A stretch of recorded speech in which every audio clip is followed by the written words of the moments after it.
बिस्मिल्लाहिर्रहमानिर्रहीम। अस्सलाम वालेकुम। लेक्चर नंबर 4 है MTS 645 fuzzy logic and it's applications का।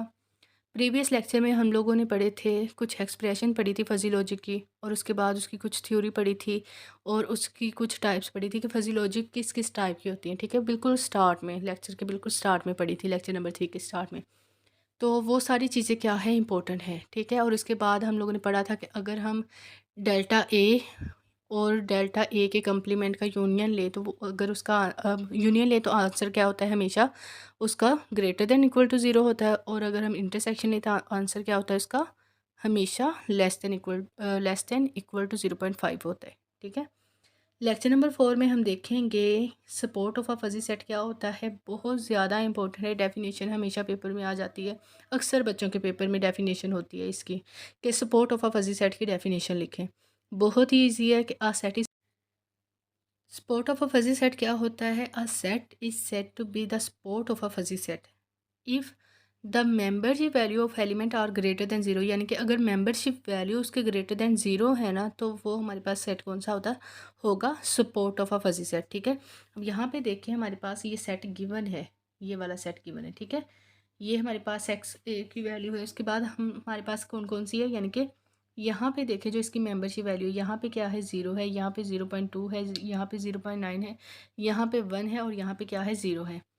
तो सपोर्ट इसके कौन कौन से होंगे, यानी कि इस सेट में सपोर्ट कौन कौन से होंगे, वो ये वाले सेट होंगे जिनमें मेंबरशिप वैल्यू क्या है, ग्रेटर देन ज़ीरो है, यानी कि 0.2 वाला, 0.9 वाला और 1 वाला।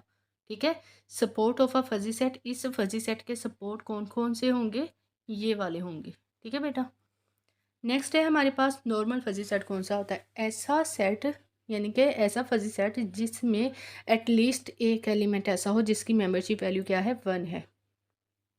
ऐसा फजी सेट जिसमें एटलीस्ट एक सेट ऐसा हो जिसकी मेंबरशिप वैल्यू 1 है, तो उसको हम क्या कहेंगे, नॉर्मल फजी सेट कहेंगे। ये डेफिनेशन भी बहुत ज़्यादा इंपॉर्टेंट है और अक्सर MCQs में पूछा जाता है कि इनमें से कौन सा सेट जो है वो नॉर्मल है। तो आपने देखना है कि इस टाइप के सेट दिए होंगे, यानी कि ये वाले इस टाइप के सेट दिए होंगे। आपने इन सेट में देखना है कौन सा ऐसा सेट है जिसमें कोई एक कोई एक हमें ऐसा मिल जाए जिस सेट में मेंबरशिप वैल्यू क्या हो, 1 हो। ठीक है, तो इसमें इसकी मेंबरशिप वैल्यू 1 है।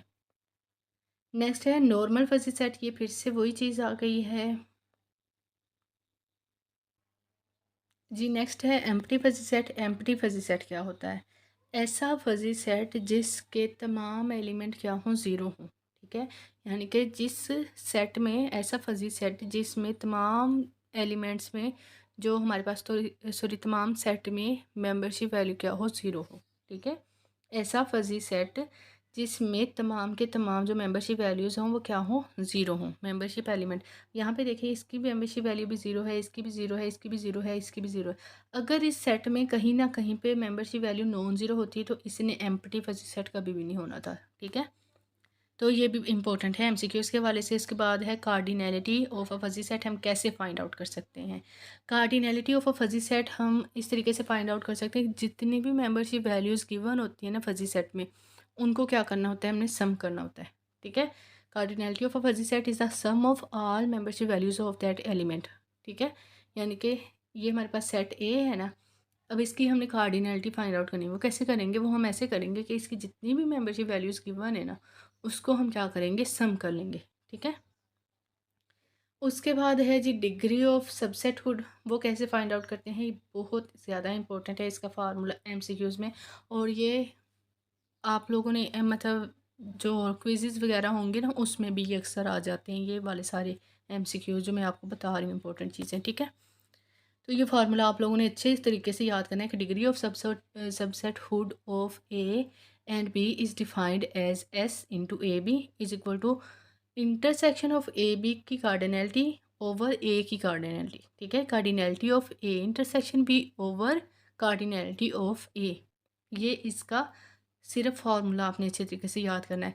अगर कोई आप लोगों को कह दे कि सेट ए और सेट बी गिवन है, तो आपने क्या करना है, उसकी कार्डिनैलिटी फाइंड आउट करनी है। वो आप कैसे करेंगे, वो आप लोगों ने बेटा ऐसे करना है। इंटरसेक्शन फाइंड करना तो आपको आता ही है ना, इंटरसेक्शन हम लोगों ने लेक्चर नंबर 2 में देखा था कि कैसे फाइंड आउट करते हैं फजी सेट का।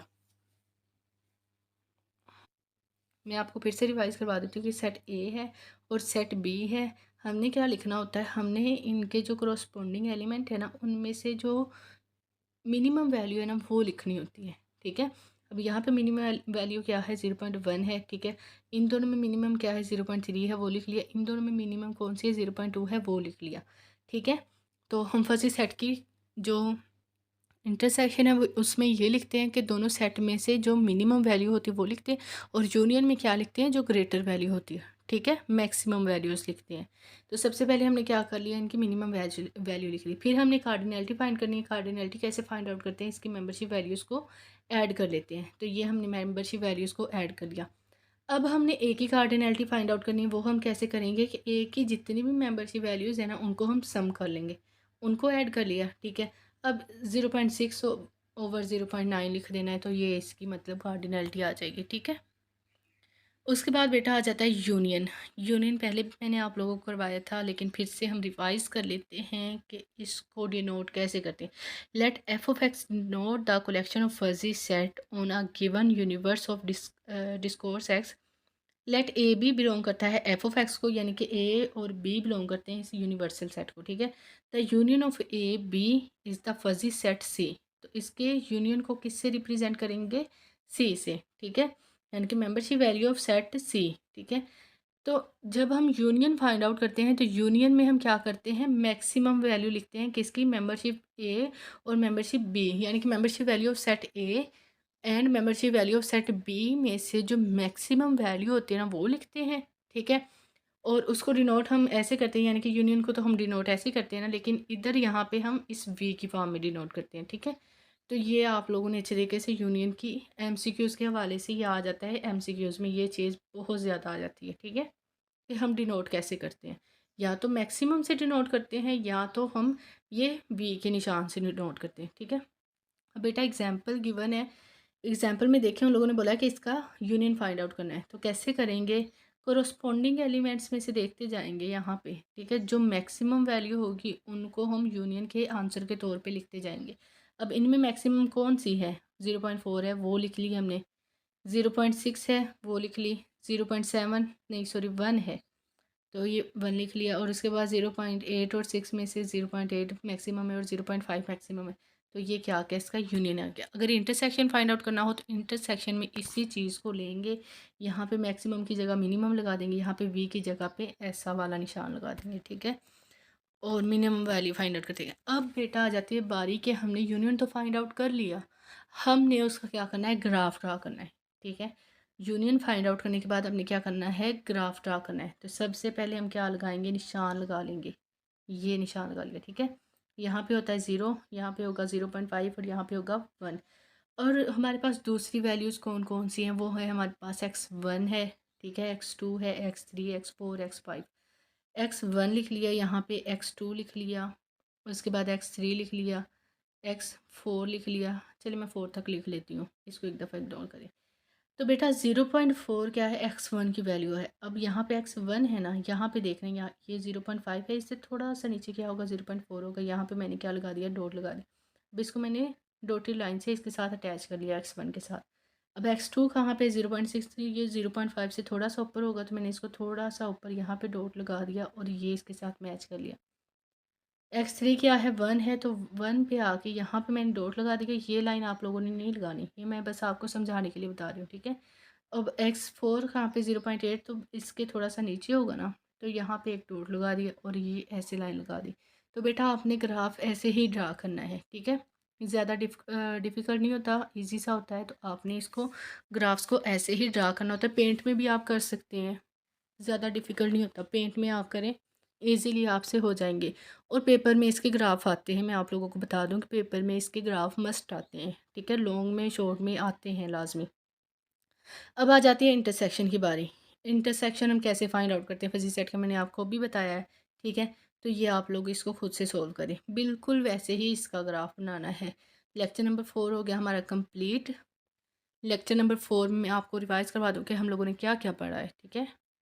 लेक्चर नंबर 4 में हमने सपोर्ट सेट पढ़ा था, ठीक है, फजी सेट नॉर्मल सेट पढ़ा था। उसके बाद एम्प्टी सेट और फजी एम्प्टी सेट पढ़ा था, यानी कि फजी सेट का एम्प्टी सेट कौन सा होता है मतलब।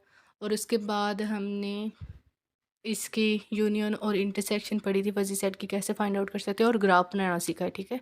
तो ये चीज़ें इंपॉर्टेंट है बहुत ज़्यादा पेपर के पॉइंट ऑफ व्यू से और एमसीक्यूज़ के। और आपका जो नेक्स्ट आएगा ना लेक्चर नंबर 5 या 6, इससे रिलेटेड आपकी कोई असाइनमेंट आएगी, ठीक है। तो वो लेक्चर आप लोगों ने अच्छे तरीके से करने हैं। थैंक यू, टेक केयर, अल्लाह हाफिज़।